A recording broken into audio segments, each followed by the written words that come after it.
बिस्मिल्लाहिर्रहमानिर्रहीम नहमदुहु व नुसल्ली अला रसूलिल करीम अम्मा बाद। स्टेज पे तशरीफ़ फरमा हज़रात उलमाए किराम, सदर पुरग्राम अलहाज शाहिद रज़ा साहब,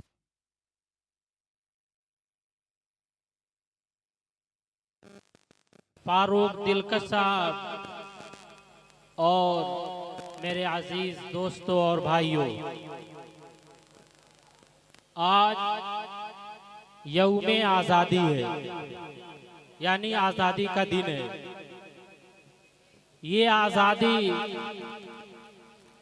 आप बारहा सुन चुके हैं कि बड़ी कुर्बानियों के पेश नज़र हमें अता की गई है। मैं आज़ादी हिंद के एक अजीम मुजाहिद, जिसका तारीख में वो दर्जा नहीं मिला जो उन्हें मिलना चाहिए, मैसूर के राजा के घर, मैसूर के राजा के फौज में एक हैदर अली नाम का फौजी, जो एक छोटी मुलाजमत पे काम करता था, 1750 ईस्वी में एक बेटा पैदा हुआ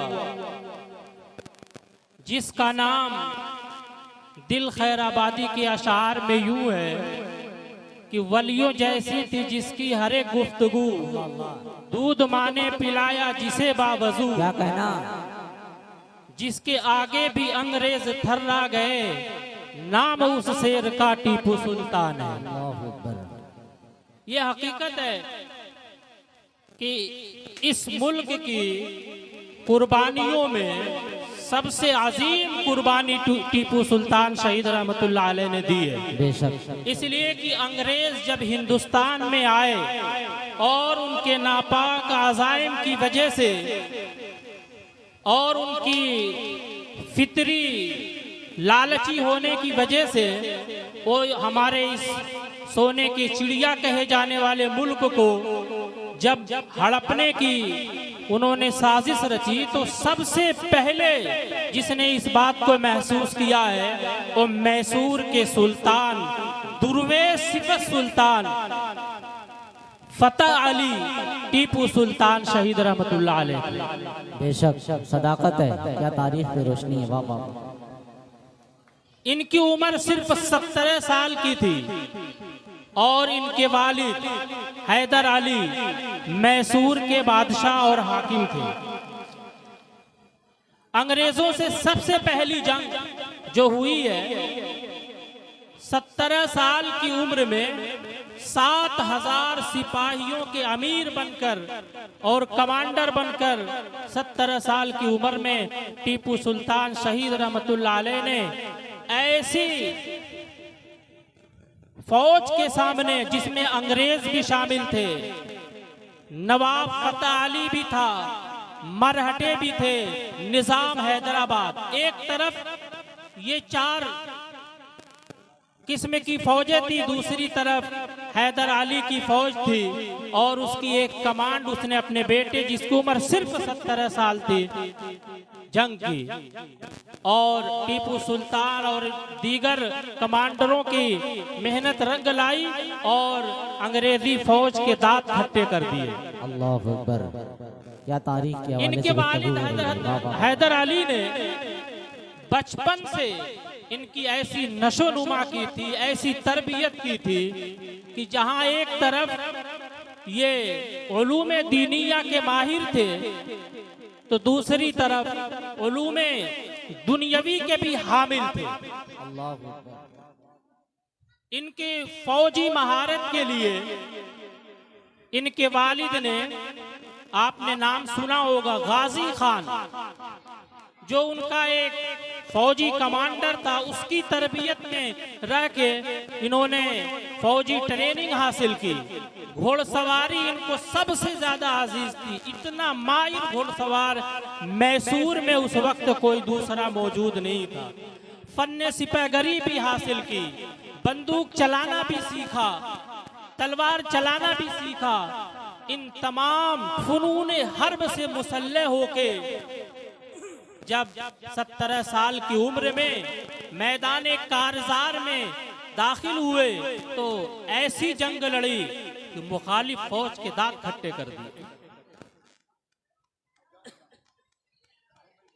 अंग्रेजों से कुल टीपू सुल्तान शहीद रहमतुल्लाह अलैह ने 4 जंगें लड़ी।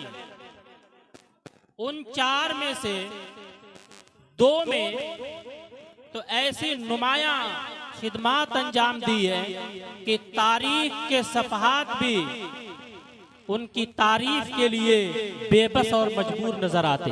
बेशक। लेकिन तीसरी जंग बेनतीजा रही और चौथी जंग जो श्रीरंगापट्टनम के किले में हुई है, अपनों की बेवफाई की वजह से सुल्तान शहीद रहमतुल्लाह अलैह जाम शहादत नोश फरमा गए। तारीख लिखने वालों ने, मुअर्रिखीन ने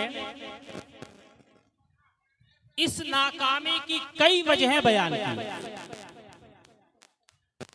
सिर्फ इस वजह से नहीं वो जंग हार गए कि अपनों ने गद्दारी की थी। मुअर्रिखीन इस बात पे मुत्तफिक है कि सुल्तान टीपू शहीद रहमतुल्लाह अलैह बहुत ज्यादा नर्म दिल थे और दूसरों पे बहुत जल्दी एतमाद कर लेते थे, बमुकाबिले इनके वालिद हैदर अली के। वो हर एक पे कड़ी नजर रखते थे और जो कोई भी ऐसी फाश गलती करता गद्दारी वाली, उसको बख्शते नहीं थे, फौरन उसको अंजाम तक पहुंचा देते थे। बमुकाबिले सुल्तान टीपू शहीद के ये इंतहाई नर्म दिल थे और लोगों की कस्मों पे यकीन कर जाने वाले थे। जो कि मजहबी आलिम मजहब का इल्म था तो फितरतन नर्म दिली उनके अंदर थी। इसी का फायदा उठाकर मीर सादिक को इन्होंने वजीर आजम बनाया था अपना, और 1 लाख से जायद रुपये का गबन का इल्जाम आया और ये इल्जाम सही साबित हुआ। उसके घर से ये पैसे मिल गए तो इसको कैद खाने में डाल दिया था, वजीर आजम की कुर्सी से माजूल करके कैद खाने में डाल दिया। और भी इसी तरीके से कुछ लोग थे जिन्होंने जुर्म किया था और जेल की सलाखों में थे, उनको माफ करके फिर उनके ओहदों पे बहाल कर दिया। और ये मौके की तलाश में थे। अंग्रेजों को पता था कि इस शेर दिल बहादुर जर्नैल से, बादशाह से हम सामने की जंग नहीं लड़ सकते, इसलिए उन्होंने दूसरा रास्ता अपनाया, गद्दारों को तलाश किया। और हमारे मुसलमान कौम में तो गद्दार थोक के भाव में मिलते हैं, अंग्रेजों को भी मिल गए गद्दारी की। यहां तक तारीख में लिखा है कि सुल्तान को अंग्रेजी फौज के सिपाही जानते नहीं थे, तो उनका एक खास मुलाजिम था, उस गद्दार ने सुल्तान टीपू के पीछे खड़े होके फौजियों से इशारा किया, यहां गोली बरसाओ। सीने पे 1-2 गोली लगी, लेकिन वली सिफत सुल्तान थे, फिर भी जोश जज्बे से लड़ते रहे। और धीरे धीरे खून जब बहने लगा और ज्यादा बह गया तो निढाल होके गिर गए। अंग्रेजी फौज ने समझा कि सुल्तान का काम तमाम हो चुका है, अब सुल्तान के करीब आए। मजहबी निस्बत की वजह से खून में जोश अभी बाकी था, उसी हालत में बढ़ के तलवार उठाई और कई एक फौजी को उसी वक्त जहन्नम रसीद कर दिया। फिर उसके बाद एक अंग्रेजी फौजी ने यहाँ कंपटी पे गोली चलाई, जिसकी वजह से सुल्तान वही ढेर हुआ और जामे शहादत नोश की। टीपू सुल्तान पे एक इल्जाम ये लगता है कि उनके अंदर मजहबी रवादारी नहीं थी। तारीख का मुताला हमें ये बताता है कि ये सरासर झूठ है। सुल्तान टीपू शहीद रहमतुल्लाह अलैह जहां शहादत की हालत में पाए गए, वहां एक अंग्रेज मुअर्रिख लिखता है कई एक हिंदू औरतें वहां मरी पड़ी मिली, जिनमें नौजवान लड़कियां भी थी। अगर इनको अपने बादशाह से कोई शिकायत होती तो उसके लिए जान का नजराना कोई आदमी पेश नहीं करता। मुंह से चापलूसी, सामने तो चापलूसी कर देगा, जान का नजराना नहीं पेश करता। मराठे जब मैसूर के हल्के में आके उन्होंने एक मंदिर को लूटा और वहां के पुजारी को मार भगाया, तो उस पुजारी ने सुल्तान टीपू शहीद रहमतुल्लाह अलैह के पास शिकायत भेजी। उस वक्त अंग्रेजों से जंग के लिए वो मैसूर से दूर गए हुए थे, वहां से उन्होंने बाकायदा ये खत लिखा कि आप घबराइए मत, जो मजहबी लोग हैं उनसे जो उलझता है वो दुनिया में बर्बाद होके मरता है, आप घबराइए मत। जब वापस में श्रीरंगपट्टनम आए तो बाकायदा जो कुछ लूटा था उतना माल दिया, एक मूर्ति को मंदिर से फेंक दिया था और उसको वहां नस्ब कराया। ये सारी बातें इस बात की तरफ गम्माज हैं कि सुल्तान टीपू शहीद रहमतुल्लाह अलैह अपनी रियाया के सिलसिले में, चाहे वो हिंदू हो चाहे मुसलमान हो, बहुत फिक्र रखा करते।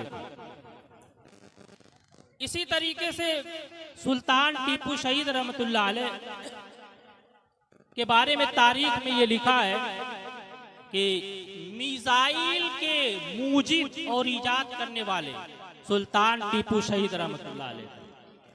ऐसे ही बहरी बेड़ा सबसे पहले सुल्तान टीपू शहीद रहमतुल्लाह अलैह ने बनाया। इसी तरीके से उर्दू का सबसे पहला अखबार इजाद करने वाले सुल्तान टीपू शहीद रहमतुल्लाह अलैह। इसी तरीके से कुछ पहाड़ ऐसे होते हैं जिनमें मकनातीसियत होती है और लोहे को खींचते हैं। तो जो पानी के जहाज हुआ करते थे, जब वो समुंदरों में चला करते तो जहाज को वो पहाड़ खींचते थे। सुल्तान टीपू शहीद रहमतुल्लाह अलैह ने सबसे पहले तांबे का पेदा लगाया ताकि मकनातीसियत से वो जहाज महफूज रह सके और पहाड़ उसे खींच ना सके। ये सब ईजाद है सुल्तान टीपू शहीद रहमतुल्लाह अलैह। एक अंग्रेज मुअर्रिख जब मैसूर में दाखिल होता है और वहाँ की खुशहाली देखता है, वहाँ के अमन व चैन को देखता है, तो उसने ये तारीखी जुमला कहा है कि कौम के मैसूर के बाशिंदगान की खुशहाली इस बात की दलील है कि ये लोग अपने फरमारवा से बहुत ही खुश हैं और उस पर जान निछावर कर रहे हैं। इन वाकयात को बयान करने का मकसद क्या है? सिर्फ सुन लेना? जी नहीं। ये तारीख के तमाम वाकयात जिनमें कुर्बानियों का तस्करा होता है, इसको हर साल बयान किया जाता है। क्यों? सवाल पैदा होता है। सिर्फ तफरीह के लिए मैं खड़ा होकर बयान कर दूं, आप सुन लें, अपने अपने घरों को चले जाएं, हरगिज़ नहीं। अपने इन असलाफ की कुर्बानियों को याद करें कि इस मुल्क की आज़ादी के लिए हमने क्या कुर्बानियां पेश की है और इन कुर्बानियों से आइंदा का राय अमल हम तैयार करें कि अगर फिर कभी ऐसे हालात आते हैं तो ये सोचकर कि हम बहुत कमजोर हैं, हम तादाद के एतबार से भी कम हैं, हमारे पास इन मसाइब से निमटने के सामान असबाब मौजूद नहीं है, तो हम हाथ पे हाथ धरे बैठे रहे। जी नहीं। हमारे इन असलाफ ने जिन हालात में कुर्बानियां देके इस मुल्क को आज़ाद किया है, आज के हालात उसके मुकाबले में उतने खतरनाक नहीं है जैसा कि उस वक्त थे। इसलिए कि सामने सफ़ाफ व शक्काक जालिम अंग्रेज थे जिनकी दरिंदगी से रूह कांप जाएगी।